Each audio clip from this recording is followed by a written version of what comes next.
ఎవరి మనసు నీ మీద ఆనుకుంటుందో పరిపూర్ణ శాంతి గలవారిగా నేను కాపాడుతానన్నాడు. ఆ కాపుదల అనేది మనం పొందుకోవాలి. అర్థమవుతుంది. ఆ కాపుదల అనేది, ఆ రక్షణ అనేది, ఆ కార్యం అనేది మనం పొందుకోవాలి. ఎక్కువగా మనం దేని మీద కూడా మన మనసు ఉంచుకోవద్దు. దేవుని మీద మనం ఆధారపడకూడదు, దేవుని మీద తప్ప. అందుకే దేవుడు ఖచ్చితంగా ఆ భక్తుడు స్వస్థత పొందుకున్నట్లు కూడా, విడిపించబడినట్లు కూడా, మనం ఇంకా ఏ సంఖ్యలతో ఉన్నామో, ఏ బంధకాలతో ఉన్నామో, ఏ చిక్కులో ఉన్నామో ఒకసారి మీకు మీరే అనుకోండి. నాకు చెప్పాల్సిన పని లేదు. ఎవరు చెప్పుకోవాలి? మనం ఆశ గారు అప్పుడప్పుడు అంటారు, మన సమస్యని, మన ఇబ్బందులు ఇరుకుని ఎదుటి వారికి చెప్పుకోవడం వల్ల ఏమి ప్రయోజనం ఏముండదో. నీ కష్టము, నీ కన్నీరు, నీ బాధ ఎవరికి చెప్పుకోవాలి? దేవునికి చెప్పుకో. మరి చాలా మంది దుఃఖంతో ఉన్నారు, చాలా మంది బాధతో ఉన్నారు. రమేరి గారు పాట పాడారు. ఏం పాట అది? కన్నుల జారిన కన్నీళ్ళు తడిపెను దేవుని పాదాలు, ఇప్పటి నుంచి నీ కళ్ళు చూసిన దేవుని కార్యాలు. కన్నుల జారిన కన్నీళ్ళు తడిపెను దేవుని పాదాలు, ఇప్పటి నుంచి నీ కళ్ళు చూసిన దేవుని కార్యాలు.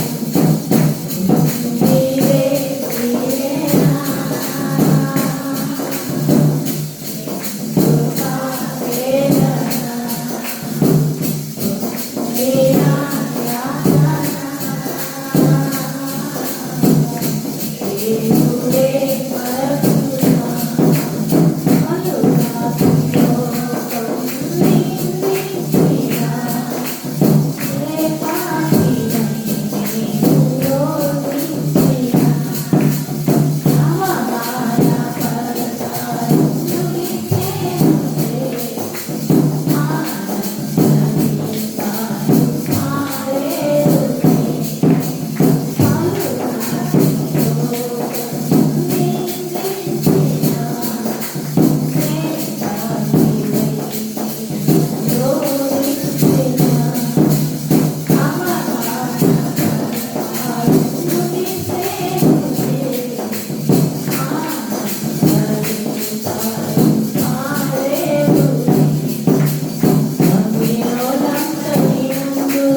చాలా హృదయం చాలా ఆనందించింది.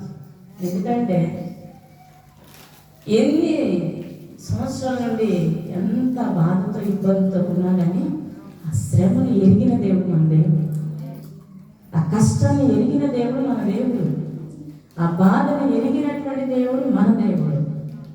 అది మర్చిపోతాడా? మర్చిపోడు. మనమైతే మర్చిపోతాం. కానీ